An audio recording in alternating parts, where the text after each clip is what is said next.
Sejam bem-vindos ao Deep Commerce, um podcast onde nós nos propusemos a ir a fundo em assuntos do e-commerce. E hoje eu estou aqui com o Thiago Pavan, Country Manager da Cubo Brasil, e trouxemos um convidado especial para falar sobre SEO, ir a fundo no SEO. Então, Henrique, se apresenta.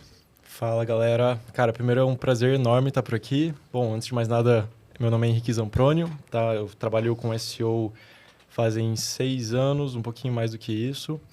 E é um enorme prazer fazer parte desse projeto que a gente está iniciando aí. Espero que a gente consiga trazer bastante conteúdo super relevante, de maneira profunda, para a galera conseguir aplicar aí no próprio site. Perfeito. Obrigado, Henrique, pela sua presença aqui. E já para começar com os 2 pés na porta, começar com chave de ouro, como que funciona o Google, como que funciona essa parte do SEO, como que o Google realmente funciona ali para uma pessoa que está com o seu e-commerce, está começando a se preocupar com SEO. Perfeito. Como que funciona? Maravilha, Lucas. Cara, isso é uma pergunta muito valiosa, porque uma vez que a gente entende o funcionamento do algoritmo, não precisa entrar em detalhes, conhecendo nomes de algoritmos e tudo mais. Entendendo o processo do Google é algo muito forte, é um pensamento muito forte que a gente pode ter para, quando a gente fizer uma análise, já entender quais são os níveis de impacto, os níveis de prioridade, quanto tempo vai demorar para aflorar aquele impacto, mas vamos lá. De maneira muito simples, o Google ele funciona assim. São 3 passos. Antes de iniciar esses 3 passos de interação Google e website, existe o processo de descoberta. Então, né, o Google ele não adivinha que você existe, né? Ele precisa entender que você existe de alguma maneira. Ou seja, ele descobre o seu site. Não basta você cadastrar o seu site lá no domínio, não basta você aplicar seus dados no servidor. Você precisa ser descoberto de alguma forma. Existem 2 grandes formas do Google descobrir o seu site. Primeiro, por meio de um backlink. E segundo, pelo envio de um sitemap ali no Search Console, por exemplo. Tá? Só para aproveitar, backlink, caso alguém esteja meio confuso em relação a esse termo, o próprio nome já diz. Backlink, como se fosse um link para trás. Então, vamos supor que você tem um site, você é uma entidade, e existe um link lá da Globo.com apontando para você. O Google está fazendo um processo de rastreio na Globo.com, de repente ele te encontra. Aí ele começa o processo de rastreamento no seu site. É aqui que a gente entra no primeiro passo de 3, que é o processo de rastreamento. Então, antes tem a descoberta e agora a gente tem o processo de rastreamento. Como funciona esse processo de rastreamento? O Google começa a rastrear o seu site, ele começa como se fosse escanear o seu site. Né? Então, ele observa a sua home, ele entende o HTML pleno da sua home, ele começa a navegar como se fosse um usuário por todos os seus links internos. Daí ele começa a entender as suas imagens, começa a entender a conexão entre o link e outro, já começa a compreender o seu conteúdo e ele vai armazenando uma série de dados em relação à sua estrutura como um todo. Isso é um processo fundamental para o segundo passo, que é justamente o processo de indexação. E como funciona o processo de indexação? O Google, uma vez que ele tem os seus dados capturados, beleza, então você tem 2.000 URLs. Esse URL se conecta com esse URL. Você tem essa profundidade de rastreio. Então, ele utiliza esses dados para, primeiro, indexar o seu site. E o que significa indexar o seu site? É corresponder um termo que o usuário está buscando com o URL que você deixou para o Google rastrear. Então, vamos supor que você tem uma página que fala sobre camisetas pretas. É uma PLP, né? Uma página de listagem de produtos, categoria. E essa página de camiseta preta, ela é correspondente com a palavra-chave camiseta preta, por exemplo. A intenção de busca do usuário, inclusive é um termo... Intenção de busca se tornou um termo técnico, que a gente vai falar um pouco mais para frente. Mas a intenção de busca do usuário ali, qual que é a expectativa dele? É encontrar uma página de categoria, uma listagem de produto. Então, uma vez que você tem uma mínima correspondência semântica, camiseta preta e o seu URL de camiseta preta, você se torna indexado nessa palavra-chave. Ah, então isso é o suficiente para ranquear? Não.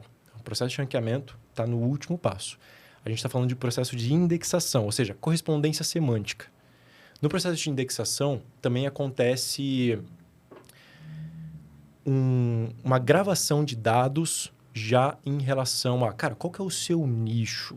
qual que é o seu tópico. Já existe toda uma segmentação, existe um algoritmo específico dentro do processo de indexação para fazer toda essa divisão e compreender exatamente onde é que você está armazenado por aí, né? Entre todas as trilhões de páginas que já existem indexadas.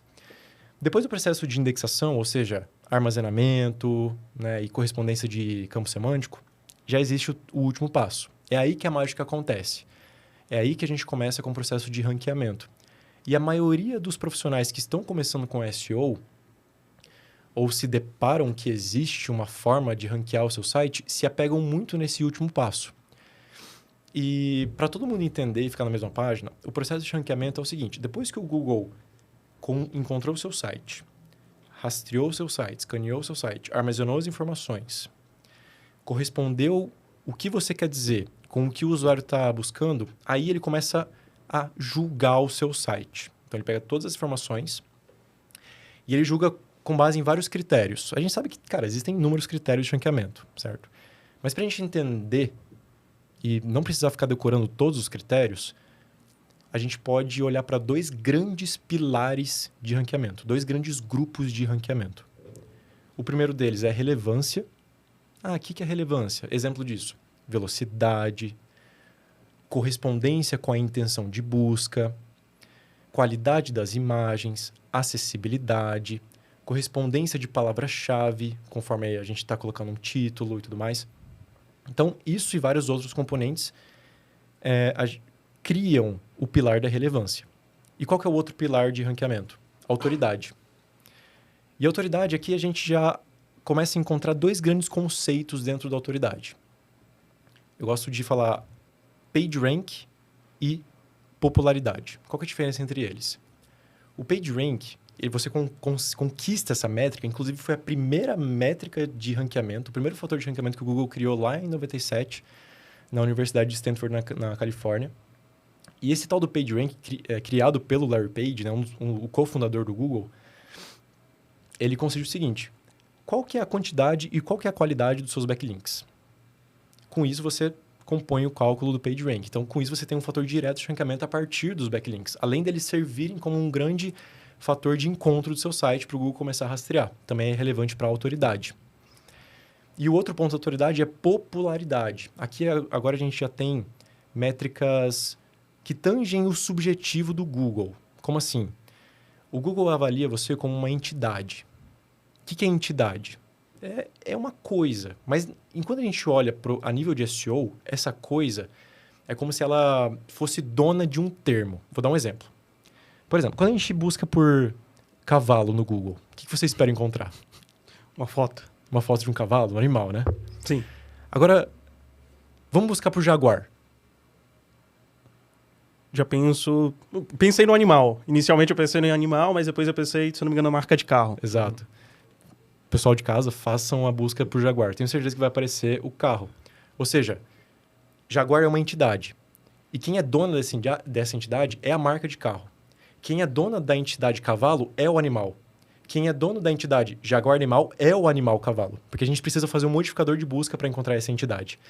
E se o Google entende você como entidade, ele consegue atribuir um score para sua entidade, com base na quantidade de menções que você tem pela web, com base no nível da sua entidade, quando você tem um nível de confiabilidade adequado. Por exemplo, cara, será que está sendo citado em grandes fontes de conteúdo, como, por exemplo, Wikipédia, né? Tem o Webdata, vários outros pontos relacionados a isso. Isso tudo cresce a própria entidade. Conforme a sua entidade vai sendo cada vez mais gravada, mais forte, isso vai aparecendo para o usuário. É o caso da Jaguar. Mas quanto mais definida ela for, mais fácil o Google ou melhor, fica mais fácil para o Google compreender quando você é só citado, sem o link. E com isso vai compondo a popularidade. Outras coisas que acompanha de novo.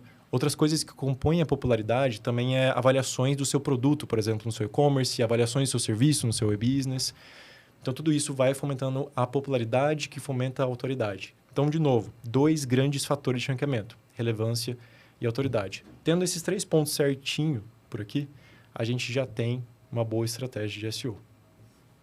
Interessante. Nessa questão da entidade, Como que funciona para, por exemplo, eu sou uma marca, tem um produto aleatório, criei um produto novo. Vamos dizer que eu criei o produto Folha. Como que funciona essa transição para o Google começar a entender que, sei lá, você, o Thiago aqui, ele quer comprar o meu produto que se chama... Folha é um péssimo exemplo, mas vamos dizer que é Folha Verde, é o nome do meu produto. Folha Verde. Tá. Como que funciona para o Google começar a entender que o Thiago quer fazer esse tipo de compra? Tá atrás do meu produto e não literalmente de uma imagem igual daquela folha verde ali. Legal. Só para entender um pouquinho o contexto aqui, Lucas. A sua marca é nova ou você já vende algum outro produto? Nova. Tô começando agora, sou D2C também, então é isso. Legal.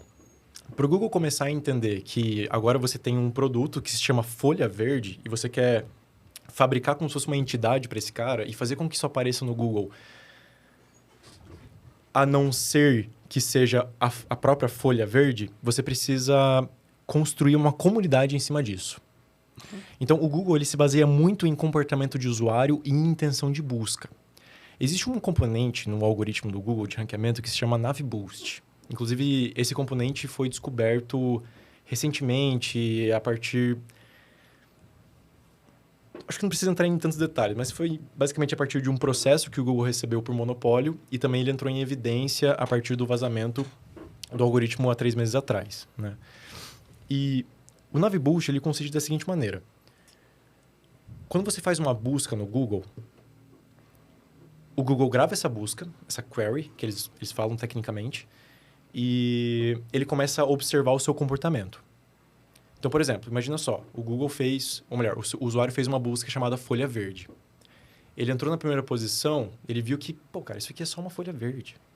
Não tem muito a ver com aquela marca que foi o Thiago, né? O Thiago que está criando. Não tem nada a ver com aquele produto que o Thiago tá realmente fazendo. Daí ele vai lá e faz um refinamento na busca dele. Folha verde produto. Aí ele entra na primeira posição e fala, beleza, é isso que eu quero. E o Google está observando você. Ele entende que você buscou por folha verde, você clicou na folha verde, não era aquilo que você queria, porque não tem nada a ver, é só a folha verde mesmo.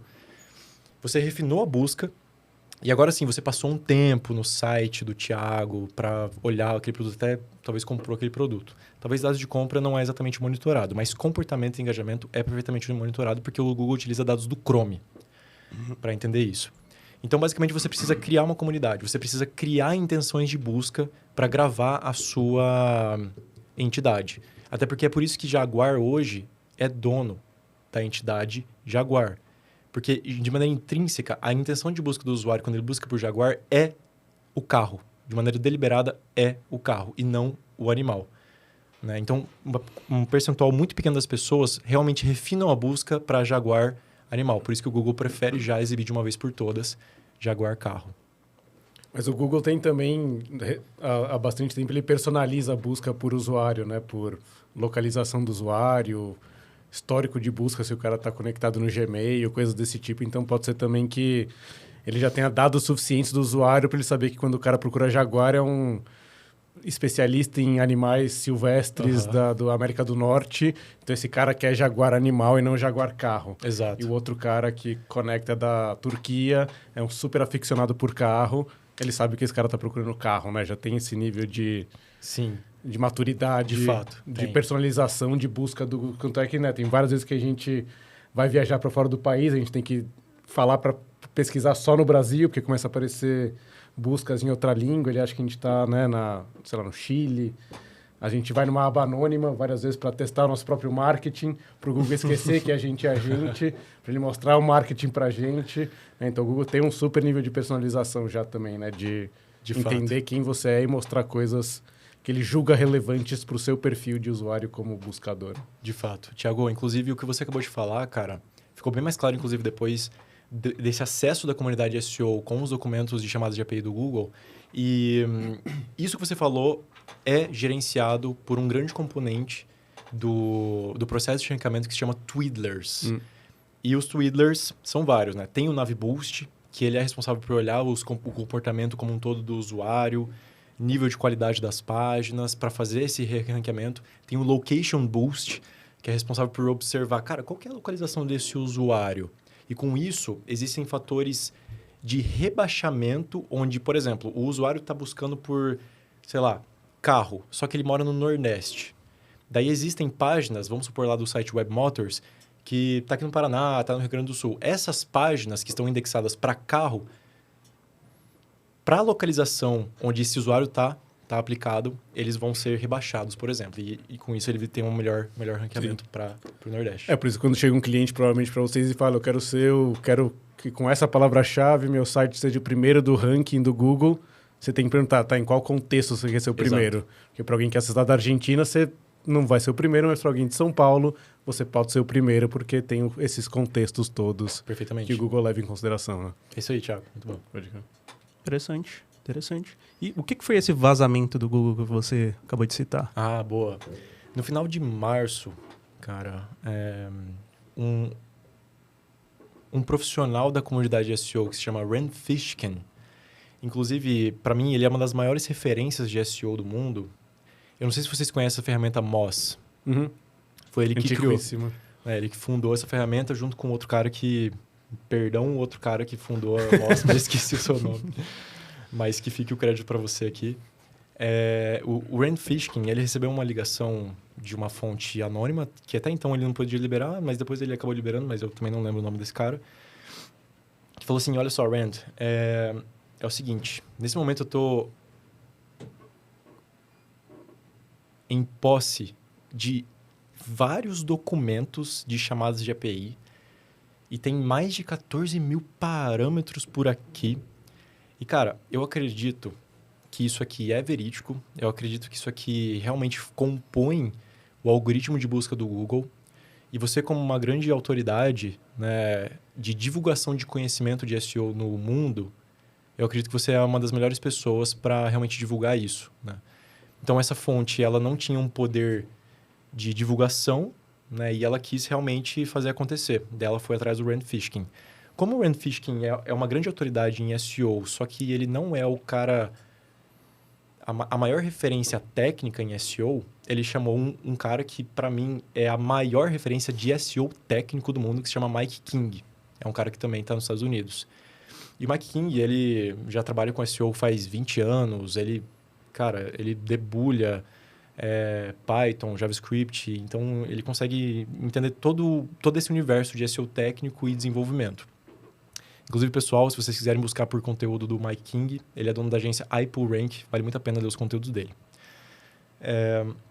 E daí ele ligou para o Mike King e ele falou assim, cara, recebi aqui esses documentos de API do Google, aparentemente tem mais de 2.700 documentos, para cada documento tem vários parâmetros, e eu quero entender se você consegue vir aqui, me ajudar, dar uma debulhada nesse documento aqui para entender, primeiro, a veracidade, e segundo, se faz sentido a gente estudar a fundo esse negócio. Ele foi lá, começou a analisar, entendeu bem todos os pontos e eles chegaram na seguinte conclusão. Primeiro, era verídico porque, cara, tinha uma riqueza absurda de detalhes. Tinha algumas coisas relacionadas a Google Cloud, YouTube, tinha o YouTube Music, tinha Maps. Então, eles ainda estavam na dúvida. Aí o Mike King ele fez uma grande análise para entender, cara, quantos por cento desses 14 mil parâmetros compõem realmente o Google Search, né, o algoritmo de busca do Google.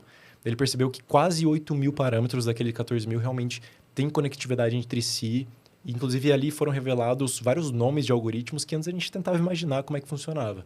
Ali fica até um pouco mais claro o fluxo desse processo, né? Inclusive, depois a gente pode deixar disponível um diagrama que eu fiz com base nesse vazamento, tá? Esse diagrama eu não encontrei na internet. Eu fiz ele para estudar, para entender como é que funcionava. E eu acho que ele será uma coisa muito útil ali para a gente... todo mundo entender como o Google realmente funciona de maneira um pouco mais detalhada, né? Além do que eu expliquei. E então, o Mike King ele escreveu, né, um artigo super extenso, né, debulhando um pouquinho esse negócio. Logo depois, né, isso já veio à tona, a comunidade de SEO já ficou completamente alvoroçada. Daí o Google já chegou e falou assim, galera, vamos lá. É verídico, mas tomem cuidado. Porque, primeiro, tem um monte de coisa aí de YouTube, tem um monte de coisa aí do Google Cloud...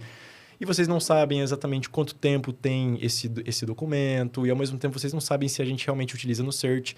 Então, tomem cuidado. Não fiquem tão precipitados em relação a isso. Não adotem tudo como verdade. E aquilo que o Google falou faz muito sentido, tá? Faz sentido por duas coisas. A primeira coisa, o Google quer proteger a própria inteligência. É por isso que o Google ele sempre... Inclusive, em alguns momentos mentiu, mas, cara, não foi porque o Google é malvado, vai ficar mentindo ali e tal. Por exemplo, um exemplo que o Google mentiu. Todo mundo da comunidade tinha uma teoria muito grande. Cara, será que cliques são fatores de ranqueamento? Se o meu site recebe mais cliques, menos cliques, cliques de qualidade, cliques de baixa qualidade, ou seja, bounce, né, e tudo mais. Será que é fator de ranqueamento? John Miller, hoje o porta-voz do Google, falou, não é fator de ranqueamento. Mas tá lá. Inclusive, Naviboost. Dentro do documento do Naviboost, tem lá vários parâmetros. Bad click, long click, latest, longest click. Tem unicorn click, que é basicamente os cliques e a navegabilidade dos desenvolvedores do Google ou dos próprios quality raters, que são agentes espalhados pelo Google que estão constantemente avaliando a qualidade do resultado de busca. Tá? Isso são os cliques do resultado do Google ou os cliques dentro do seu site? Do resultado do Google. Exatamente. O Google também avalia os cliques dentro do seu site, porque se o usuário está usando o Chrome, isso é avaliado, mas isso é muito mais utilizado na própria SERP ali. Né? Inclusive, a gente tinha uma teoria, a gente chamava de Pogo Sticking. O que é o Pogo Sticking? É aquele brinquedinho lá que é como se fosse um pula-pula, certo? Daí simula o comportamento do usuário. Vai para a primeira, não gostou. Vai para a segunda, não gostou. Vai para a terceira, não gostou. Até mesmo faz um refinamento, né? Então, a gente tinha essa teoria e hoje está comprovada. Né? Tem um nome, é Naviboost. Caraca. Qual que era a pergunta inicial mesmo? Desculpa. Sobre o vazamento do Google. Esse contexto. Acabei viajando aqui. E levando tudo isso em consideração, tanto esse vazamento que aconteceu há 3 meses atrás, quanto agora o conhecimento seu em si. Quais são os principais parâmetros que um dono de e-commerce precisa prestar atenção quando está pensando em SEO para e-commerce? Muito boa pergunta, Lucas. Cara, depois que eu estudei a fundo esses documentos, eu percebi que não tinha nada muito de novo, assim, que eu pegue e olho e falo, cara, isso aqui eu não sabia. Mas aqueles documentos, eles deram para mim uma luz de prioridade. O que realmente o Google está considerando muito agora, que a gente deveria focar os nossos olhos, porque a gente sabe que SEO tem muita coisa para fazer, né? Pra caramba. E às vezes, né, dentro da quantidade de coisas que você tem para fazer, você tá olhando para um negócio aqui, tá otimizando, mas será que é isso que precisa ser feito agora? Essa é a prioridade? Exatamente.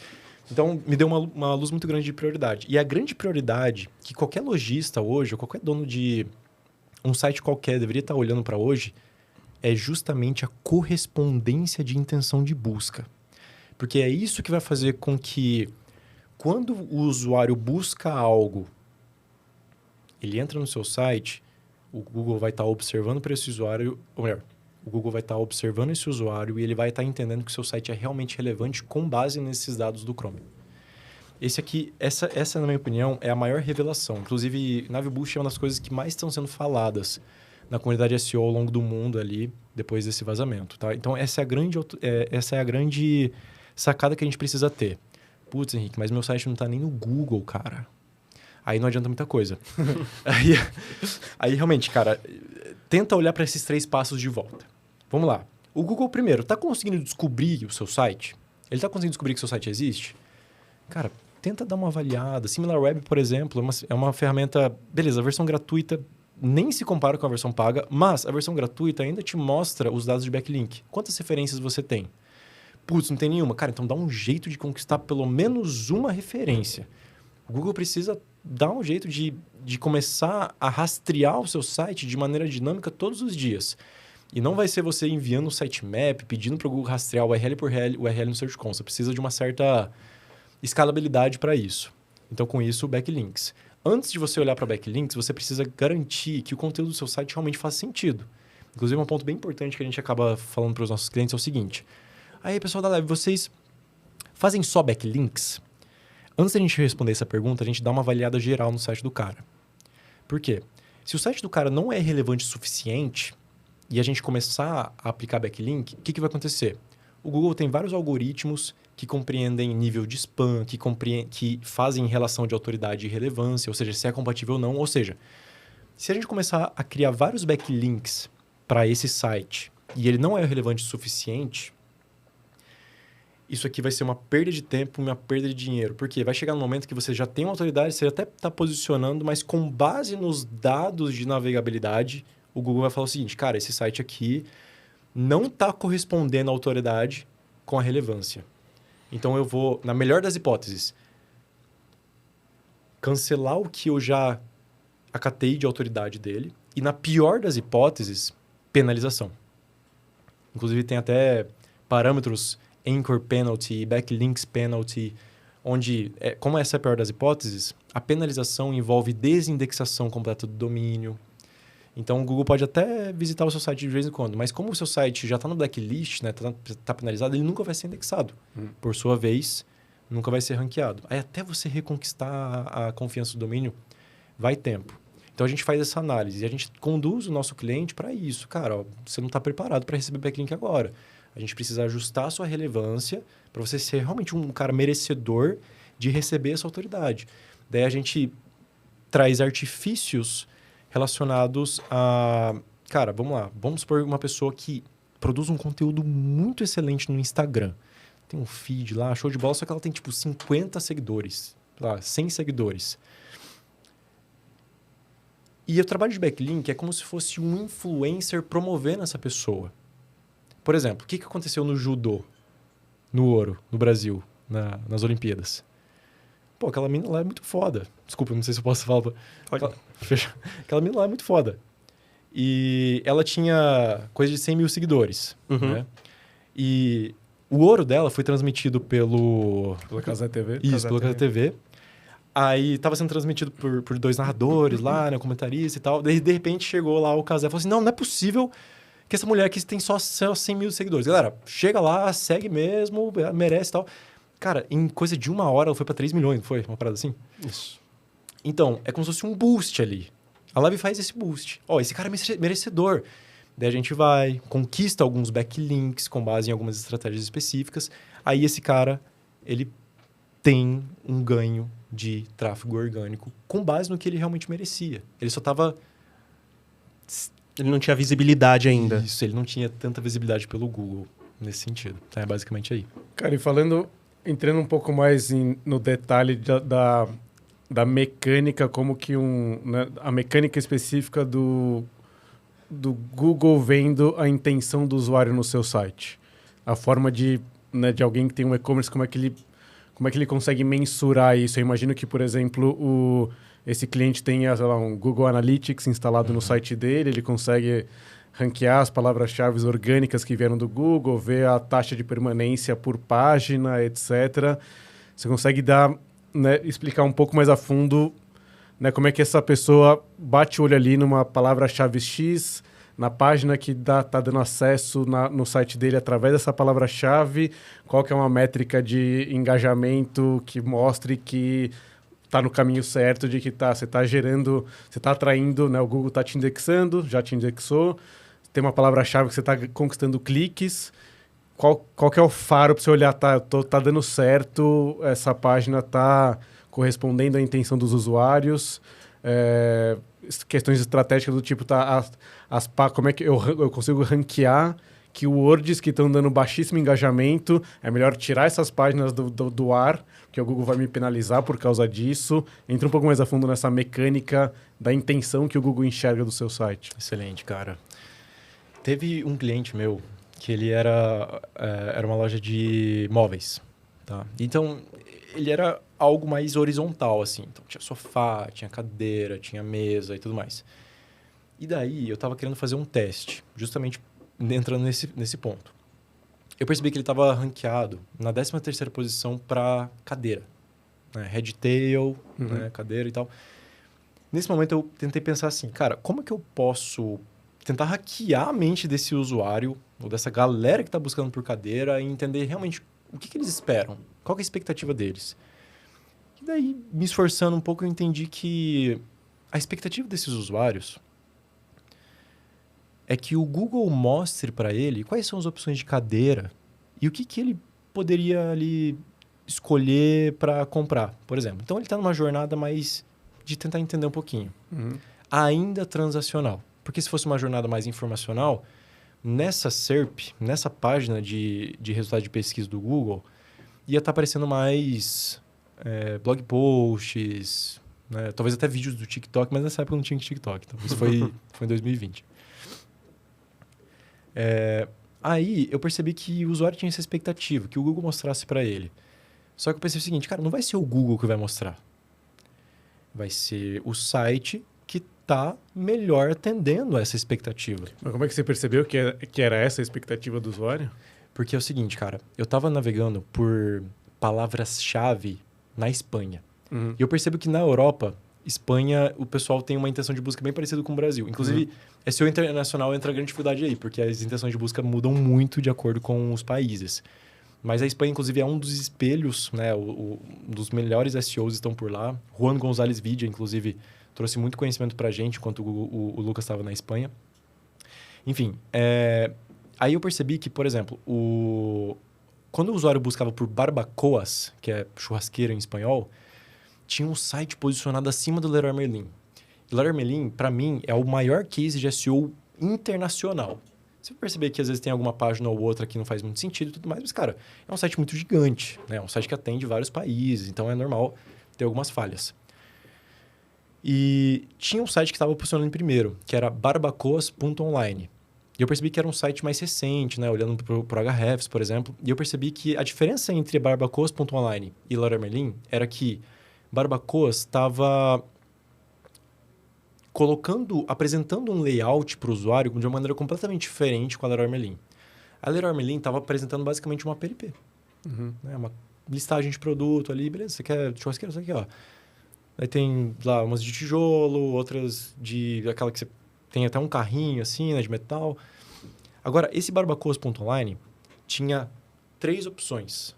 Cara, ó, tem churrasqueira externa, de tijolo e tal. Tem churrasqueira móvel e tem... não lembro agora qual que é a terceira opção. E logo abaixo tinha algumas informaçõezinhas sobre essas churrasqueiras e cada uma dessas churrasqueiras era um link. Aí sim, para listagem das churrasqueiras relacionadas àquela categoria. Tá. Aí logo abaixo tinha mais algumas explicações em relação ao que o usuário poderia comprar, por que ele poderia olhar para isso. Aí logo embaixo, aí sim tinha a listagem de produtos de maneira mais ampla. Então eu percebi que ali, provavelmente a intenção de busca do usuário, quando ele busca por algo mais amplo, é, cara, encontrar uma página que ajude ele de alguma maneira a entender, cara, beleza, eu entendi que você quer churrasqueira. Qual tipo? Exato. Sim. E eu comecei, beleza, vamos testar. Mas só para entender a mecânica do raciocínio, o fato do barbacoas.online estar em primeiro lugar na frente da Leroy Merlin foi um indicativo para você de que o Google estava dando um boost no ranking dessa página, provavelmente porque essa página correspondia melhor à intenção do usuário, fazer com que o usuário passasse mais tempo ali dentro e entrasse mais a fundo nos links do site. Por isso que ele estava em primeiro lugar, na frente de um gigante do SEO. Por exemplo. Isso foi um faro do... Por que essa página está em primeiro lugar acima da Leroy Merlin. Foi um belo de um faro, cara. E assim, o que aconteceu? Cara, eu vou testar. Vamos ver se isso aqui está funcionando para cadeira também. Daí esse cliente, ele tinha cadeira de escritório, cadeira de jantar, cadeira externa e tudo mais. Aí eu criei uma coisa que eu chamo hoje de ícones navegacionais. Que é, por exemplo, você traz acima da PLP ícones, mas não necessariamente ícone. Pode ser uma imagem, um bannerzinho bem pequenininho e logo abaixo uma pequena descrição de até 50 caracteres ali sobre o que acontece naquela categoria, já todo linkado, né? Tanto a imagem como o próprio textinho já com anchor text. Porque anchor texts, né, quando você tem links internos, entregam também sinais de palavra-chave para o Google melhor indexar essa página. E o sinal de palavra-chave ele serve muito como se fosse um impulso na hora de ranquear, justamente pela correspondência de palavra-chave. Aí quando a gente tem esses ícones navegacionais, é o seguinte, olha só, usuário, eu sei que você quer cadeira, mas você quer cadeira do quê? Tem cadeira gamer, tem cadeira de escritório, tem cadeira não sei o quê. Cara, ele saiu da 13ª posição para a 5ª posição para cadeiras. Coisa de uma semana. Tá? E ali eu percebi que é algo que, pô, legal, a gente precisa focar mais nisso. É algo que a gente não trabalhava ainda nessa época. Né? Essa tentativa de corresponder cada vez mais à intenção de busca com base no layout. A gente tentava tratar isso muito com conteúdo. Então, a gente colocava conteúdo ali, mas a gente sabe que conteúdo para categoria, onde a intenção de busca do usuário está muito mais ligada à transação, talvez aquele conteúdo, algo mais semântico, algo mais verbal, não vai fazer tanto sentido para a relevância como um todo. Né? Vai fazer mais sentido para a indexação. Porque quanto mais palavras Claro, não só apenas palavras soltas, mas palavras que têm um contexto semântico, maior vai ser o seu nível de indexação. Porque voltando rapidinho nos 3 passos. Então, o Google escaneia o seu site, depois ele indexa o seu site, depois ranqueia, certo? Só que no processo de indexação, ele não só faz a correspondência semântica de uma palavra-chave com que você traz o conteúdo. Nesse processo, quanto mais conteúdo, claro, relevante e não spamático você tiver na sua página, maiores as chances de você indexar em mais variações de palavra-chave.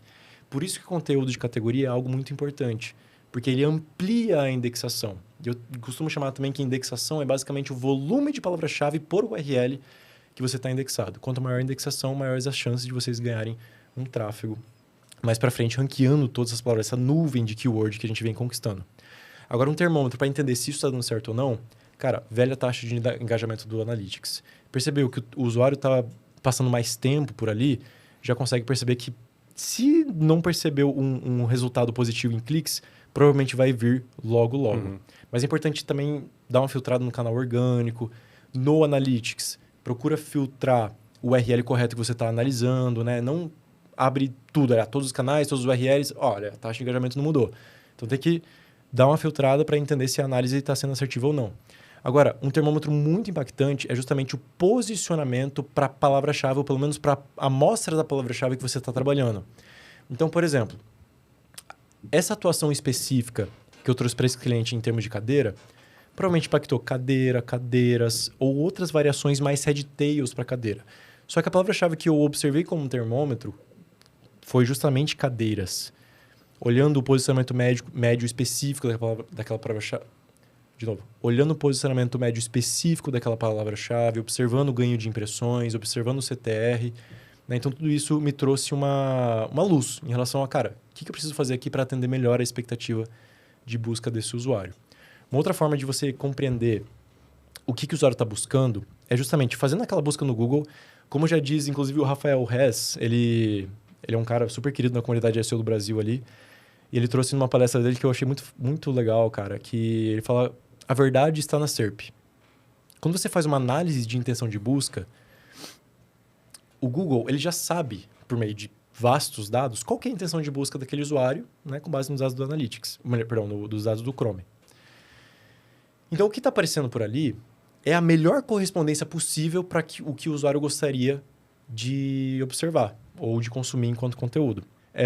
Então, assim, a verdade está na SERP. Ou seja, a verdade está na SERP. Qual que é a intenção de busca daquela palavra-chave? Você entendendo qual que é o comportamento dos sites, o que os sites estão tentando entregar ali, agora chegou a hora de quebrar a cabeça. Aí aqui não tem receita mágica. O negócio é tentar entender com variações de palavra-chave para compreender o que essa galera que está no top 10 está deixando de entregar. O que está faltando aqui para você corresponder cada vez mais à intenção de busca? É muito fácil fazer isso, geralmente com blog posts, onde a intenção de busca é mais informacional. Né? Então, se você é especialista naquele assunto específico, por exemplo, eu como SEO, eu posso chegar aqui e buscar por algo relacionado a crawl depth, profundidade de rastreio. Quem está posicionado em primeiro? Esse cara, deixa eu dar uma olhada nesse conteúdo. Tá faltando isso aqui. Cria um conteúdo mais relevante nesse sentido.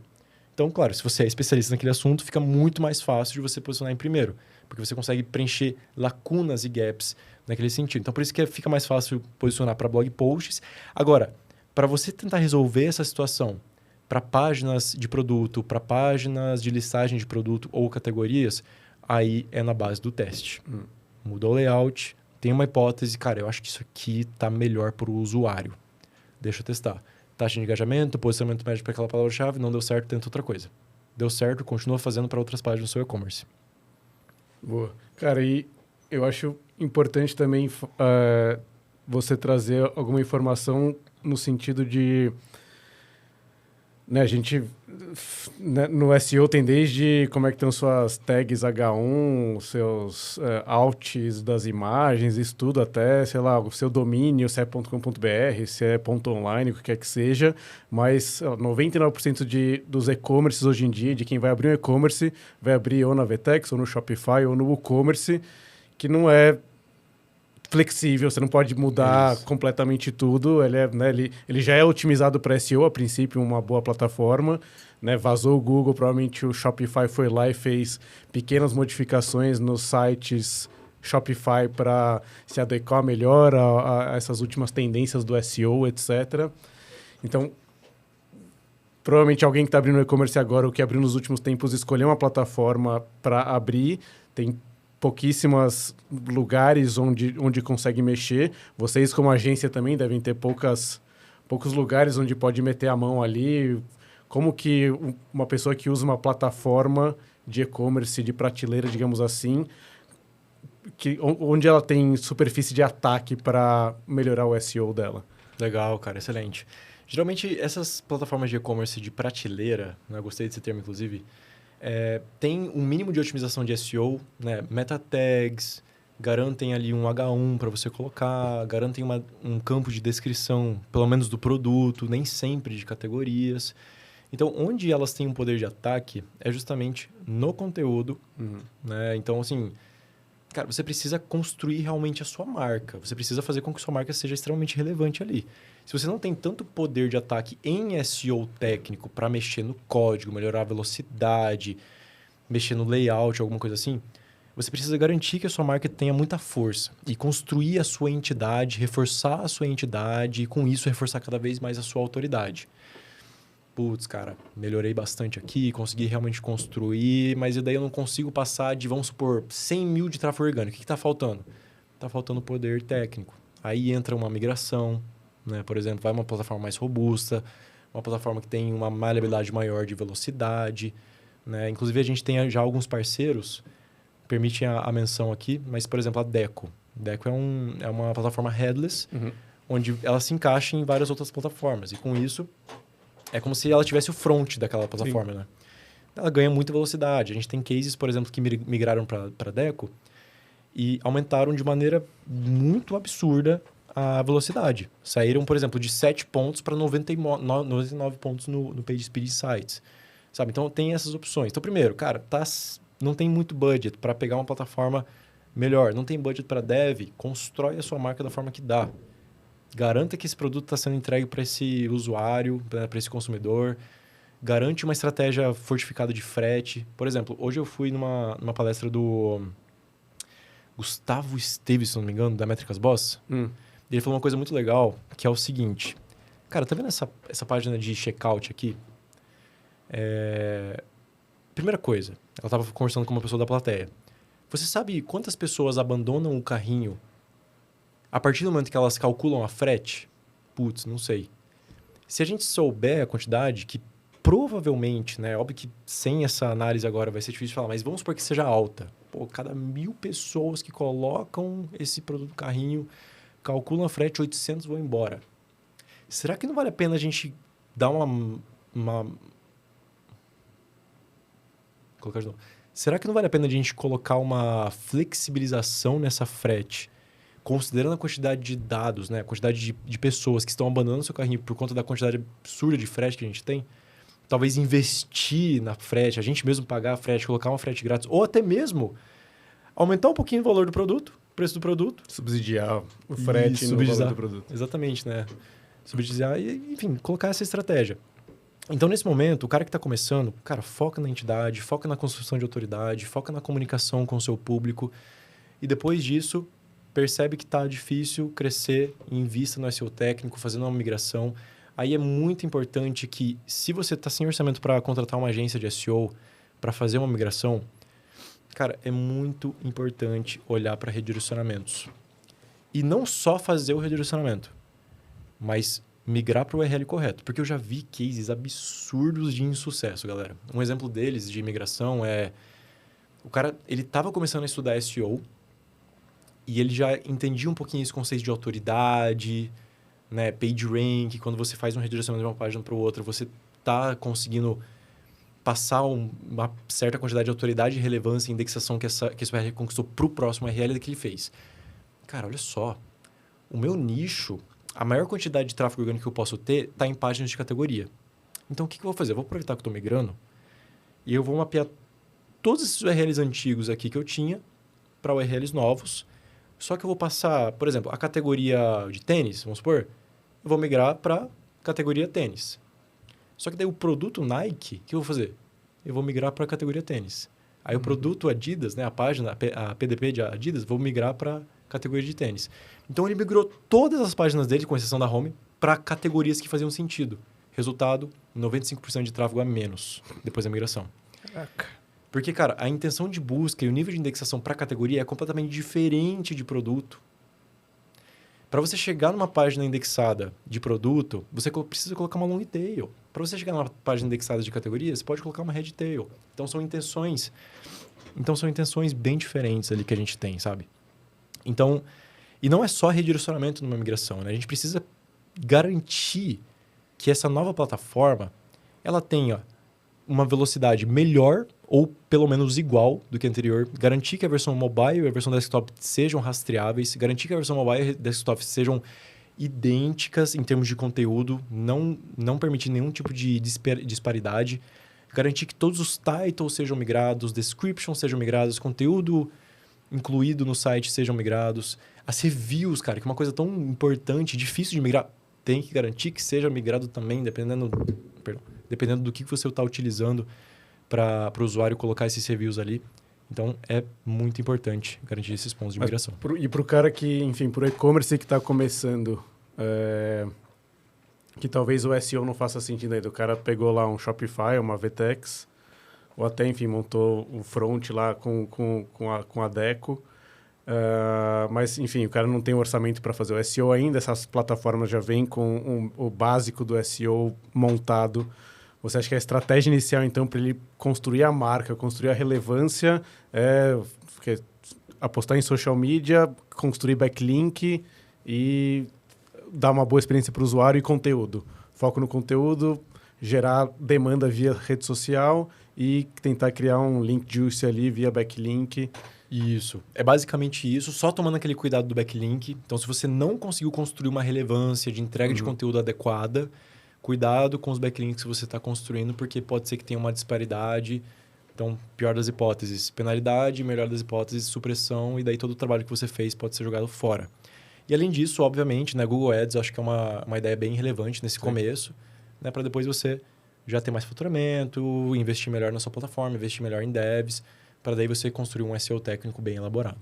Tem alguma métrica para conseguir, para esse cara, dono de e-commerce, conseguir farejar que esse momento está chegando para ele? Seja uma métrica de receita, seja de tráfego que ele conquistou orgânico. Tem alguma coisa que vocês sabem olhar ali e falar, tá, esse cara está na hora do SEO, não, esse cara tem outras coisas para ele cuidar antes de dar esse próximo passo? Boa, Thiago. Cara, é muito subjetivo. Talvez eu não tenha a melhor resposta para isso, tá? Muitas vezes é realmente no feeling para entender, inclusive... Primeiro, será que esse lojista ele tem tempo para estudar sobre SEO? Se ele tiver tempo para estudar sobre SEO, ele mesmo consegue colocar a mão na massa e já começar a fazer o SEO sem pagar um profissional para fazer todo o SEO para ele, ou pagar uma agência para fazer todo o SEO para ele. Então, começa com essa realidade. Quanto mais cedo você conseguir fazer SEO, melhor. Porque fica mais fácil do Google te entender a sua entidade, entender o seu site desde o comecinho. Porque daí quando você vai construindo essa sua marca, quando você vai construindo a sua autoridade, tudo vai caminhando conforme. Né? Então, enfim, o faturamento ali vai sempre aumentando nessa questão. Mas se, por exemplo, for uma marca que não conseguiu trabalhar com SEO, nem que seja o SEO mais básico, desde o início. Então, tem, por exemplo, titles ausentes, né? Títulos que não correspondem com a palavra-chave, produtos sem nada de descrição, no máximo assim, tamanho, X, Y, tipo, coisas mais basilares possíveis. Aí esse cara muito provavelmente vai precisar de um trabalho longo de SEO, toda uma construção de relevância para o site dele, daí realmente ele vai precisar de muito investimento, entende? Então, para esses caras que nunca trabalharam com SEO, é importante que eles tenham, de repente, um faturamento entre 50 mil e 100 mil para contratar uma agência robusta, para ele entender, inclusive, que os primeiros 3 a 4 meses, cara, não vai ter ROI, né? E sim, é investimento atrás de investimento, e de repente chega no 0 a 0, aí sim o negócio começa a decolar. Para depois de 1 ou 2 anos, dependendo do nicho, da dificuldade, como é que esse cara estava, às vezes até 3 anos, esse cara tem um grande retorno de investimento, entende? Então vai depender muito da realidade desse cara e do feeling, Sim, realmente. sim. Mas uma das... É possível fazer essa análise onde, por exemplo, o cara começou o e-commerce dele, sei lá, 1 ano depois está faturando R$150 mil, vamos supor, né? Montou o site, o e-commerce online. Tem algum indicativo, por exemplo, tem o Google Analytics do site dele instalado. E ele vai lá na aba, na métrica de acessos orgânicos no site via Google, por exemplo. E ele consegue ver, né? Ele começou a postar nas redes sociais, usou Google Ads, clientes começaram a retornar, começaram a buscar ele no Google. Então, tem um crescimento orgânico natural no começo, que ele está começando do zero. É comum você ver clientes que chegam num patamar onde, né, o gráfico dele lá de acessos do orgânico tem uma subida, apesar de pode ser pequenininho ou não, mas ele vai subindo. Tem uma hora que tem um alarme ali para ele procurar uma agência de SEO, hora que ele esgota o potencial orgânico de crescimento dele e essa curva de crescimento de acessos orgânicos mês a mês, semana a semana, começa a andar de lado durante algumas semanas. Essa é uma hora que o cara fala, tá, esgotei o meu potencial próprio de escalar o meu orgânico, eu preciso começar a olhar para o SEO técnico, por exemplo, de uma forma mais rica. Isso aí é um exemplo muito legal que você trouxe, né? Entendi um crescimento orgânico que eu tive, aí de repente cheguei num teto. Muito provavelmente isso é um indicativo de que o tráfego orgânico dele está muito dependendo da marca. Uhum. Inclusive, convido, se você que é dono de site, se você não tem Search Console ainda, já instala, é rapidinho, só acessa o Search Console, né, faz a configuração por HTML ali e já era. Por que é importante instalar a Search Console? Porque de um tempo para cá, de alguns anos para cá, é impossível observar palavras-chave orgânicas pelo Google Analytics. Parece aquele famoso not provided, né? Então a gente precisa realmente do Search Console para isso. Chegou no seu Search Console... Que é uma ferramenta do próprio Google, né? Exato, gratuito, do próprio Google. Ele mesmo dispõe os dados para a gente. Não é, inclusive, por tagueamento, né? O Google já tem os dados, ele entrega para a gente. Então, por isso que quando você instala o Search Console, você tem dados históricos, né? Então, instalando o Search Console, ali você já consegue filtrar. Vamos supor que a marca do cara é folha verde, né? E ele consegue filtrar. Beleza, vamos supor, eu tenho, sei lá, 10 mil de tráfego todos os meses, orgânico. Agora, deixa eu ver qual que é o meu tráfego de marca, o tráfego branded, que a gente costuma falar. Vai lá, consulta, contém, folha verde. Putz, 990 mil. Perdão, viajei. 9.900 cliques de tráfego orgânico todos os meses. Caraca, eu só tenho 100 cliques de tráfego non-branded. Ou seja, 100 de 10 mil cliques de pessoas que não precisam conhecer a minha marca para me alcançar. Cara, eu preciso fazer um SEO. Porque é aí que o SEO vai atacar. O SEO vai ajudar a sua marca a ficar muito mais escalável. Pessoas não precisam conhecer a sua marca para acessar o seu site. Inclusive, pelo contrário, né? Elas utilizam a busca para daí finalmente conhecer o seu site. Então, essa é uma métrica muito legal, né? Esse comportamento, né, de crescimento, daí começar a andar de lado. Você precisa, agora, dar uma analisada no seu tráfego non-branded, porque ali, cara, vai ter muita oportunidade para você aumentar o seu tráfego orgânico. E só para deixar clara a parte técnica dessa análise, você entra no Search Console do Google, faz o cadastro lá, né, cadastra a sua URL mãe, né? E aí, essa análise que você falou, você olha o seu tráfego, né, só tem tráfego orgânico lá do search do Google, você olha o tráfego geral da sua página, no exemplo que você deu, sei lá, 10 mil pessoas acessando organicamente mês a mês. Depois você filtra pelo nome da sua marca, né? Se a gente estivesse falando da Cubo, a gente vai filtrar só por pesquisas que entraram no meu site pesquisando por Cubo. Isso. Ou do Live SEO, quem entrou no site e buscou pelo nome da minha marca e só isso. Live SEO, e ver qual que é a proporção entre clientes capturados organicamente que vieram com a busca da marca e o geral de todo mundo que entrou no site. Isso. Se essa proporção for muito grande para a marca, você tem um problema de SEO. Por exemplo. Tá. Por exemplo. E a gente sempre tem que buscar o equilíbrio, né? 50-50. Então, O ideal é 50-50. o ideal é 50-50, assim. Eu já vi sites que tem 90% ao contrário, 90% non-branded. Só que, assim, primeiro, não era uma quantidade avassaladora de tráfego orgânico non-branded para justificar. E isso mostra também que a marca desse cara precisa também ser trabalhada, entende? Então, fica de um lado aqui para o CEO, né, fazer toda aquela... essa estratégia da empresa dele, puxa lá o marketing, puxa lá o comercial, enfim, faz com que a marca dele seja realmente valorizada e buscada. E do outro lado a gente tem o SEO, né, para fazer com que esse cara seja encontrado por pessoas que ainda não conhecem a marca desse cara. Tá? Boa. E, Henrique, agora, pensando assim, uma pessoa que já está com seu e-commerce ativo, como que ela pode começar a olhar para todos esses parâmetros? Como que ela pode fazer uma análise mais superficial, assim, de, putz, vamos começar agora? Legal. Acho que ainda é legal entrar mais nisso. Eu acho que é interessante essa pessoa... Vamos considerar que ela ainda está sem o Search Console, vamos considerar que essa pessoa está sem o SEMrush, está sem o Ahrefs. É perfeitamente possível ter um termômetro se ela precisa começar a fazer isso ou não. Tão simples quanto, lembra da verdade está na SERP, busca pela palavra-chave que ela gostaria de aparecer em primeiro lugar. Então, folha verde. Folha verde. Aí vamos supor que o meu produto... Me fala um pouco mais sobre esse produto, só para a gente entender qual que seria uma palavra-chave non-branded para ele. Vai homenagear o Marcão, suplementos alimentares, folha verde. Vamos com essa. Bem mais aleatória, Tá. bem randômico. Legal. Suplementos alimentares, por exemplo. Então, é uma palavra-chave que a nossa querida marca Folha Verde gostaria de posicionar a sua categoria, o seu produto, né? Então, a primeira coisa que essa pessoa precisa fazer é buscar no Google folhas verdes. Quem que está posicionado ali? Nossa, olha só, growth, sei lá quem, não sei o quê. Onde é que você está? Onde é que você está na SERP? Putz, tô aqui na 104ª posição. Ah, mas onde você... Na primeira. Minha página tem a perfeita condição de atender essa expectativa de busca desse usuário. Ah, e como é que eu sei quando a marca não... Ou quando a minha página não tem condição de atender a expectativa de busca do usuário? Vou dar um exemplo da... Cara, não sei nem se eu posso citar aqui. Acho que é melhor não citar.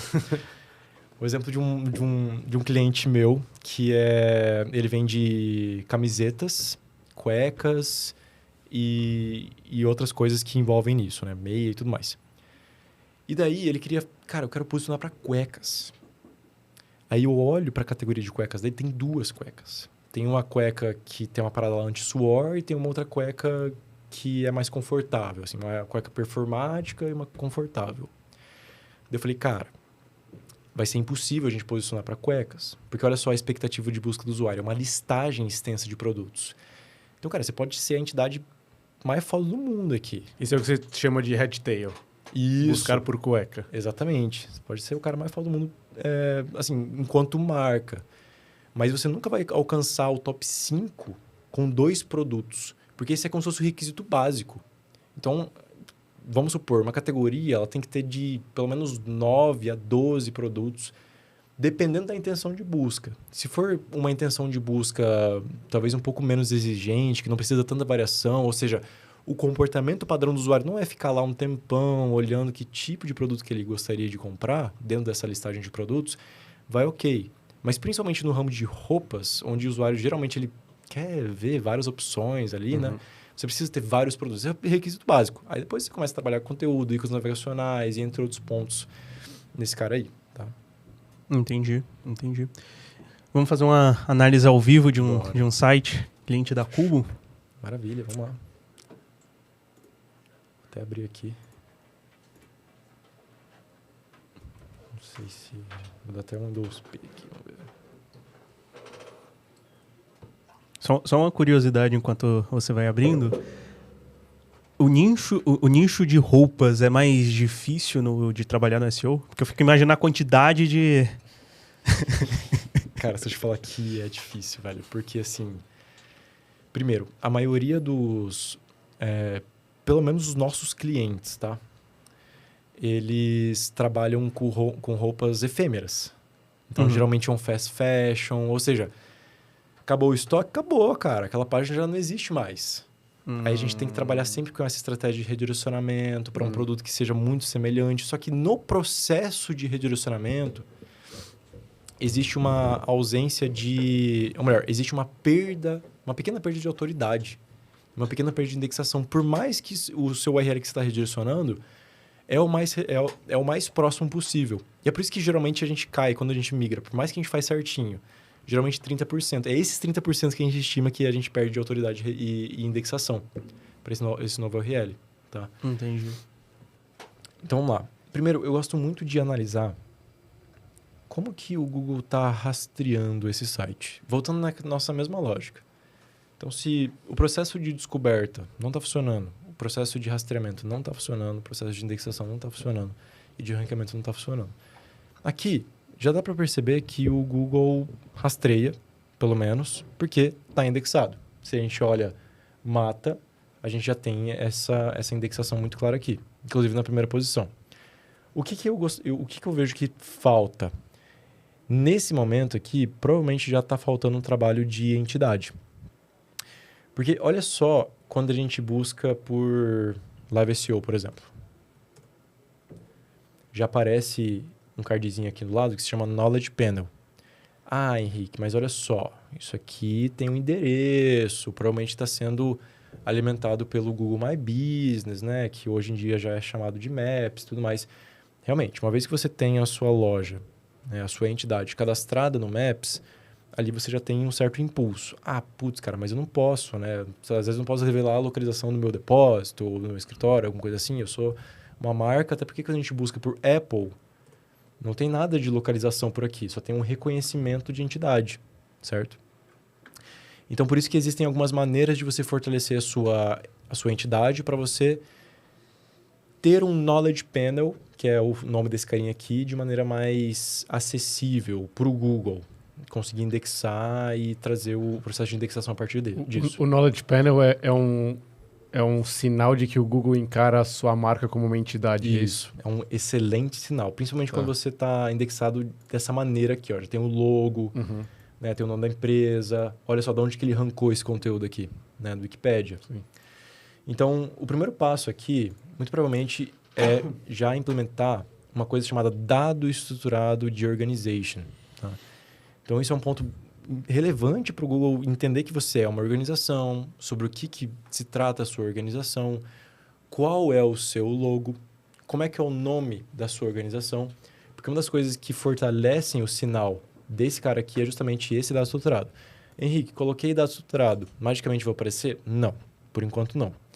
Isso vai dar um sinal legal para o Google para ele cumprir com os dados de Knowledge Panel, mas só isso não. O que precisa mais para você aparecer aqui? Você precisa de informações palpáveis sobre a sua organização em diferentes locais.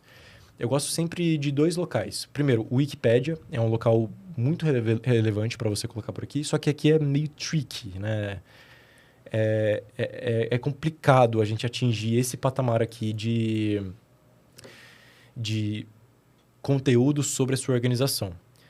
Porque no Wikipedia tem vários avaliadores sobre novos conteúdos e se eles percebem que você está querendo promover sua marca, trazendo um conteúdo mais comercial, ele provavelmente vai negar o seu conteúdo e pior, o seu usuário do Wikipedia, ele pode até ser, sei lá, colocar numa blacklist, deve ser muito mais difícil você colocar novos conteúdos por lá. Então, aqui tem que tomar bastante cuidado, tentar colocar um conteúdo mais institucional, sem ficar vendendo, sem ficar colocando link para os seus produtos, sabe? O mais institucional possível. Realmente, cara, você está só querendo informar sobre a sua empresa. Então, tomar bastante cuidado por aqui. Uma outra que se chama, se não me engano, Webdata. Deixa eu ver aqui, Webdata. Não. Wikidata. Acho que é isso aqui. Wikidata é como se fosse um Wikipedia, só que esse cara aqui é mais underground, digamos assim. Mas o Google utiliza bastante isso aqui para validar.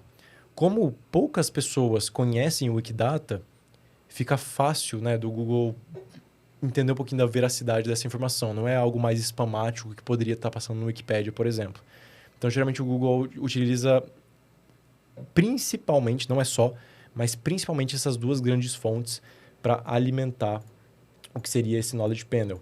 E com isso, você tem um card, né, um painel de conhecimento, né, traduzindo, enriquecido por aqui, E isso já é um sinal de que o Google está observando você enquanto entidade muito bem estabelecida. Henrique, significa que o Google não está olhando a Mata como entidade? Não, ele olha. Dá claramente para saber que a Mata, esse cara aqui com H ali antes do T, esse domínio mata.bio já é dono dessa entidade Mata. Justamente porque ele está na primeira posição, já com site links bem estruturados com base nisso. Mas se a gente tem um Knowledge Panel, significa que a confiança que o Google está compreendendo sobre a Mata é muito maior do que quando a gente não tem nada por ali, entende? Uhum. Então, já começaria melhorando esses pontos, aplicando dado estruturado, falando um pouco sobre a Mata em diferentes locais, principalmente Wikipédia e Wikidata para reforçar a entidade. E dados estruturados são as tags de HTML com as informações da marca para aparecer em todas as páginas?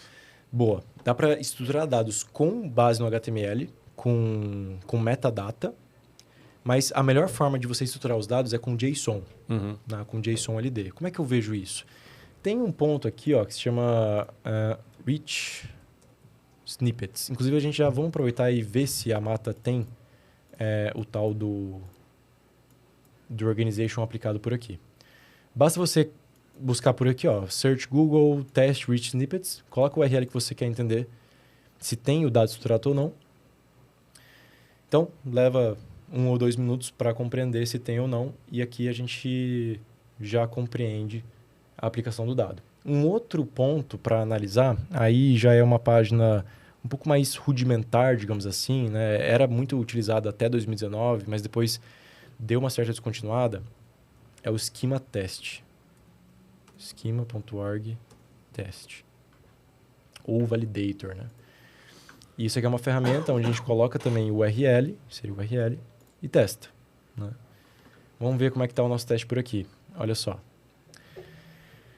Beleza, o último rastreamento não compete exatamente à nossa análise atual, mas ele traz essa informação. Foi no dia 4 de setembro, foi hoje, às 6h02. Uma vez que a gente forçou ele a rastrear o site. Ele dá uma rastreada. Aí, nesse caso, não existe o tal do crawl budget, que é um orçamento de rastreio que o Google coloca para o seu site.